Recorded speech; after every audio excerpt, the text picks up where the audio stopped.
তাদেরকে যে রিজিক দিয়েছেন তার মাঝে বরকত দিন। অগফির লাহুম, আল্লাহ তাদেরকে ক্ষমা, আল্লাহ আপনি তাদেরকে ক্ষমা করুন। ওয়ারহামহুম, আল্লাহ আপনি তাদের প্রতি দয়া করুন। আল্লাহর নবীর এই তিনটি ছোট্ট বাক্যের মধ্যে, তিনটি ছোট্ট শব্দের মধ্যে পৃথিবীর যাবতীয় কল্যাণ আল্লাহ তাআলা নিহিত রেখেছেন, আলহামদুলিল্লাহ। অথচ আল্লাহর নবীর এই জ্বলন্ত সুন্নত থাকার পরেও এক শ্রেণীর মানুষ আল্লাহর নবীর এই সুন্নাতকে জবাই করে, এক শ্রেণীর দাড়িওয়ালা টুপিওয়ালা, এক শ্রেণীর আলেম দেখবেন আজও পর্যন্ত মেজবানের বাড়িতে খাওয়া দাওয়ার পর আধা ঘন্টা যাবৎ লম্বা এক মোনাজাত ধরবে।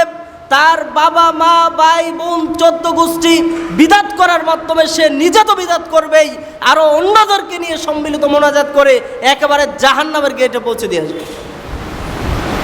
তার মোনাজাতের ডং আর কান্না দেখলে মনে হয় পৃথিবীতে তার সবচাইতে আপনজন হলো যে ব্যক্তি আজকে তাকে দাওয়াত খাইয়েছে সে। অথচ সবই হলো দান্দা, সবই কি দিন শেষে মোনাজাত শেষে 500 টাকা যেন ভালোভাবে পকেটে গুঁজে দেয়, এই ধান্দায় এই অভিনয়। তার চোখের পানি দেখলে অথচ সে তার নিজের বাবা মার জন্য এভাবে কান্না করে কোনোদিন দোয়া করে কিনা আল্লাহ তাআলাই ভালো জানেন। উপস্থিতি, আল্লাহর নবীর শিখানো দোয়া রেখে আপনি নতুন করে বানিয়ে ইনিয়ে বিনিয়ে অভিনয় করে কান্না করে মানুষকে নিয়ে ঢং করে এই দোয়া করার বিধান আপনাকে কে দিয়েছে? এখানে কি আল্লাহর নবীর সুন্নাহ অপমানিত হয় নাই? এখানে কি রাসূল বিদাত করার মাধ্যমে রাসূলের সুন্নাতকে অপমান করা হয় নাই? এভাবে অহরহ আপনাকে প্রমাণ দেওয়া যাবে। বিবাহের ক্ষেত্রে একই অবস্থা। বর কনেকে দেখে রাসূল সাল্লাল্লাহু আলাইহি ওয়াসাল্লাম দোয়া পড়তেন, বারাকাল্লাহু লাকা ওয়া বারাকা আলাইকা ওয়া জামা বাইনাকুমা ফি খায়র। কত সুন্দর দোয়া, বরকতের দোয়া আল্লাহর নবী করতেন। অথচ বিবাহের পরে সম্মিলিত এক মোনাজাত দিয়ে আল্লাহর নবীর এই সুন্নাতকে জবাই করা হচ্ছে। মানুষকে, সাধারণ মানুষকে বোঝানো যায়, কিন্তু যারা মুফতি সাহেব, যারা আপনার আমার মতো খতিব, ইমাম, মুয়াজ্জিন অথবা মাদ্রাসায় পড়ুয়া ছাত্র, আমরা মানতে পারি না।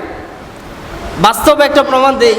আজ থেকে প্রায় 2 বছর আগে হবে, নজরপুর ওই যে বুদ্ধমানের চরঞ্চলের কিছু দিনী ভাই, তাদের সমাজও হানাফি, যেই সমাজে বিবাহ করতে এসেছেন তারাও হানাফি সমাজের লোক। তো ওই ভাই, তাদের মধ্য থেকে এক ভাই ফোন দিলেন, ভাই বিবাহ শুরু করব, বিদাত দিয়ে বিবাহ অনুষ্ঠান শেষ করতে চাচ্ছি না, আপনি যদি একটু আসতেন বা অন্য কাউকে পাঠাতেন, সুন্নাহ পদ্ধতিতে যদি বিবাহ পড়ানোর ব্যবস্থাটা করে দিতেন ভালো হতো। বললাম যে ভাই আসার চেষ্টা করব। গেলাম, খাওয়া দাওয়া হলো, মসজিদেই বিবাহ হবে, সুন্দর মাশাআল্লাহ, মসজিদে সুন্নাহ পদ্ধতিতে বিবাহ হবে। বিবাহ তিনিই পড়ালেন কৌশলগতভাবে, যেহেতু কন্যার সমাজও হানাফি, বরের সমাজও হানাফি।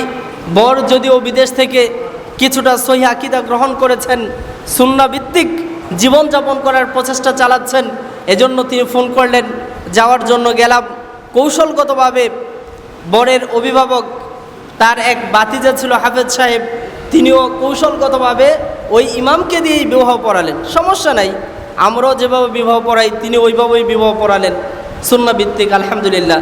কিন্তু সমস্যাটা যেই জায়গায় হয়, বিবাহের পরে সুন্নাহ ভিত্তিক দোয়া না পড়ে বিদাতি মোনাজাত দিয়ে গোটা বিবাহটাকেই অপবিত্র করে দেওয়ার প্রচেষ্টা চালানো হয়।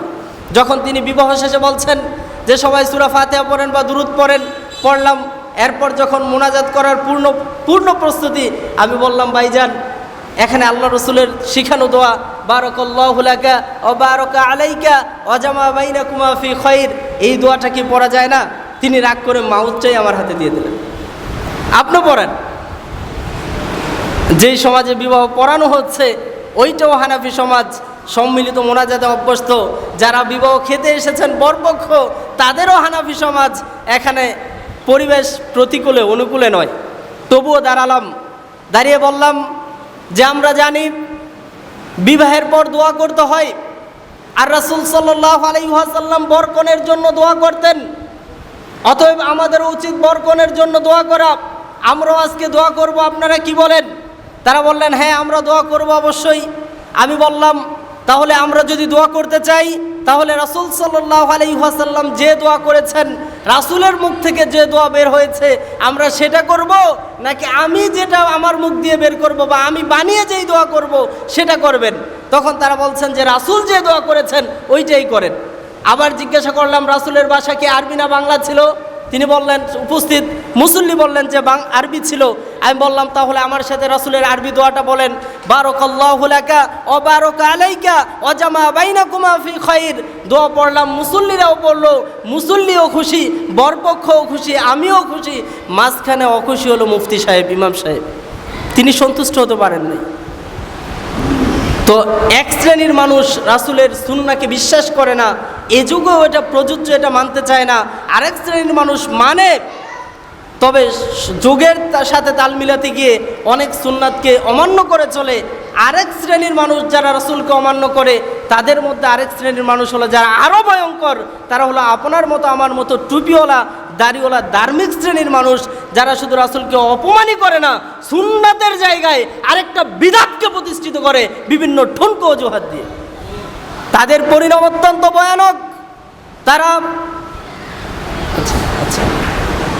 উপস্থিতি সময় শেষ পর্যায়ে আরও দুইজন আলোচক আছেন, তাহলে আমি ওইদিকে আর যাচ্ছি না। তাদের পরিণাম সম্পর্কে অন্যান্য সময় আপনারা জেনে থাকবেন যে যারা সুন্নাতের পরিবর্তে বিদআতকে প্রতিষ্ঠা করে, যা বিদআতের সাথে সংশ্লিষ্ট থাকে, তারা এতটাই ক্ষতির মধ্যে থাকে যে তারা তওবা করলে আল্লাহ তাআলা ওই তওবাটা পর্যন্ত কবুল করেন না। আপনি আমি যে পাপ করলাম তা থেকে বাঁচার মুক্তির পথ কি? তওবা না?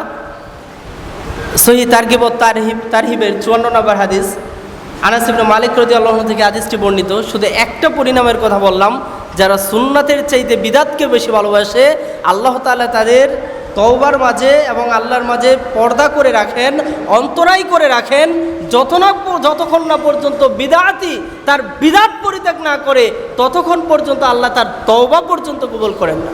নাউযুবিল্লাহি মিন যালিক।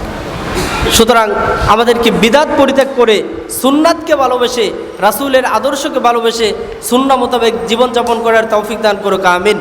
আল্লাহ তাআলা আমাদের সার্বিক জীবনে রাসূল সাল্লাল্লাহু আলাইহি ওয়াসাল্লামকে আদর্শ মেনে চলার তৌফিক দান করুক, আমিন। আসসালামু আলাইকুম ওয়া রাহমাতুল্লাহি ওয়া বারাকাতুহু।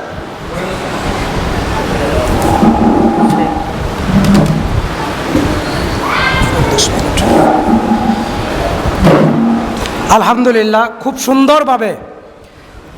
সুন্দরভাবে আমাদেরকে সুন্নাহর গুরুত্ব, রাসূলের আদর্শ ভাই বুঝিয়েছেন। বলি আলহামদুলিল্লাহ। খুশি হচ্ছেন আল্লাহ, সুন্নাত প্রতিষ্ঠা হচ্ছে।